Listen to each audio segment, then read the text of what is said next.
if you were looking for a quarterback competition, Andy, I threw this out before it ever started. My hope was that Kenny Pickett or one of the rookies was just so head and shoulders above everybody else that he would be the starting quarterback.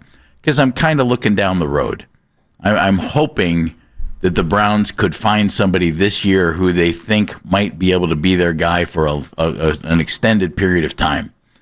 That's the main reason that I haven't wanted Joe Flacco to get this gig. But I think the quarterback competition in and of itself was a failure because Pickett got hurt. So that's out. Dylan Gabriel dinged up enough that he wasn't able to play in game 1. And then Shedeur didn't play in game 2.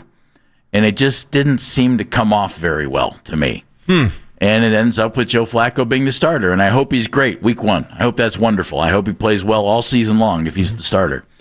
But to me, the whole quarterback competition just turned into a big dud.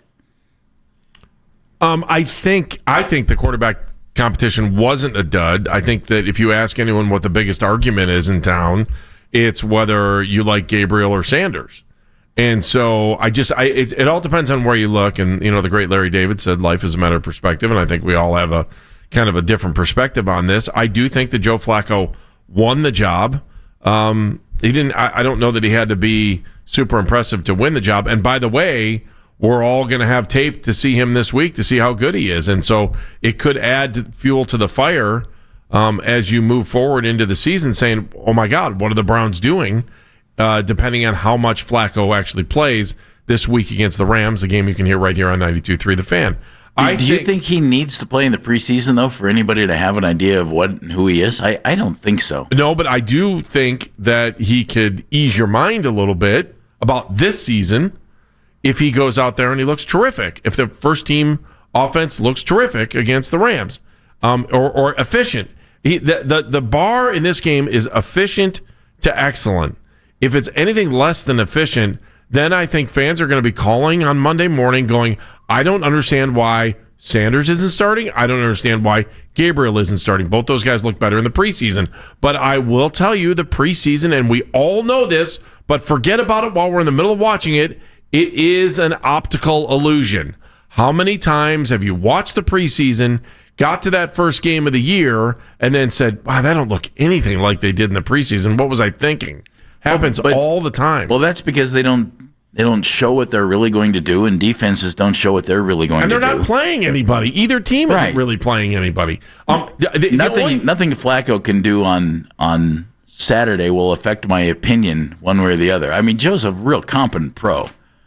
I just don't know that he's a winning quarterback in the NFL anymore. If he looks bad, it's going to change your opinion. I can't imagine. It won't, Andy.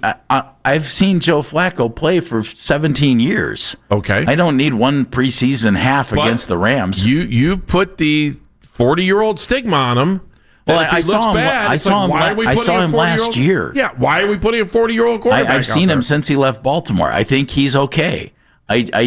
My point is this. If an okay quarterback is the best you have after a four-man quarterback competition, then it's a bust. And that to me is where this is. This isn't bashing Joe or anything. I think Joe's more than competent. But I was so hoping that one of these young guys would look really, really good and get you excited about, hey, maybe we have somebody here. And that still might happen. I mean, it's a 17-game season. The only part of the story that's a bust is the fact that we didn't get to see Flacco and Pickett compete. That, to me, was the big disappointment of the preseason. Exactly right. That's the bust. That's exactly right. However, in the back of my mind, and it was in the back, I was hoping that, hey, is one of these guys Russell Wilson, who's going to show up in Seattle and beat out Matt Flynn after the Seahawks signed Matt Flynn to a free agent contract, assuming he'd be the starter, that one of the rookies would just clearly look better than everybody else. That didn't happen. And that's okay.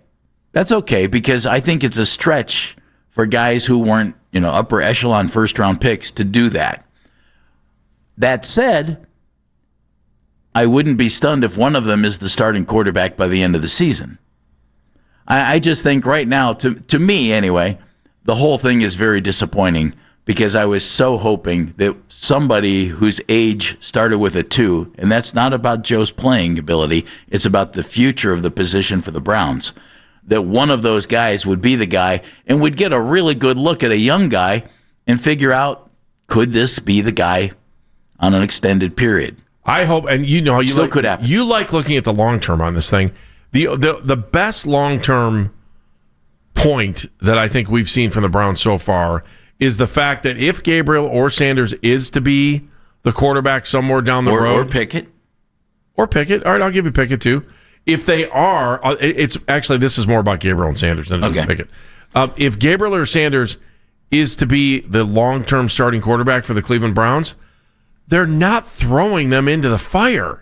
They're giving them the opportunity to gradually, Eric Wedge, ramp up into the season ramp up into their career. I get that. And I always look at the Green Bay formula where, hey, you've got a good quarterback, let him go out there. But that's why I always say that I want Flacco to have this job as long as things are going in the right direction. When it doesn't work and it isn't working, it's going to be time to say goodbye to Joe again. So you're right about the development thing, Andy, and because under normal circumstances, that's the situation.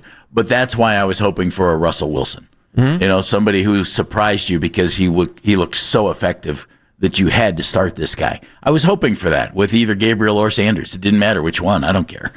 But I was hoping for that. We didn't see that yet.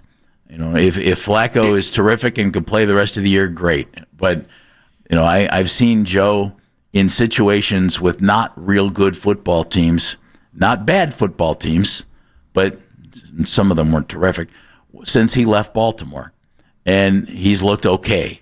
He hasn't looked great. And that's why I was hoping somebody would beat him out. Nobody did. But Jeff, nobody did. The other thing is, we're making. I know you've got to. If you're going to keep all 4 on the roster, then this point makes sense.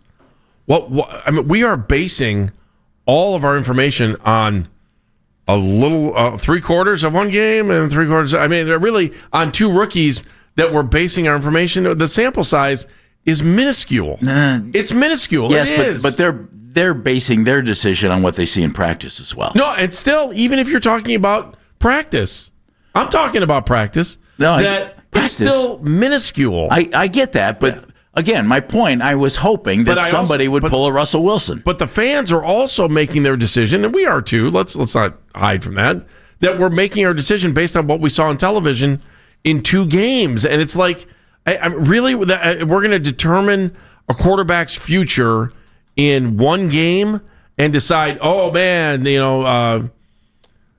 Sanders is the best quarterback I've ever seen in the red zone, and oh man, Gabriel can really be great on 3rd down, or the offense. We're talking about 1 game against another team that wasn't playing their starters in both cases.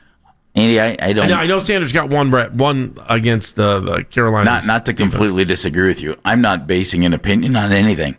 I don't have one on this. My thought was I wanted the coaching staff to think somebody was clearly better than Joe Flacco. They clearly don't think that right now. That to me is why this is a disappointment. I'm not going to sit here and say Gabriel should start because I don't think he should. And I'm going to tell you Sanders should start because I don't think he should. I don't think either one of those guys is quite ready yet. I was hoping Pickett would clearly get the chance to beat out Joe Flacco. He didn't do it. And what we've seen of Gabriel and Sanders makes me think not quite there yet. Could be by midseason, maybe. Mm-hmm. Maybe. But I was hoping Pickett would beat him out. Or I was hoping Gabriel or Sanders would look so good that they beat him out.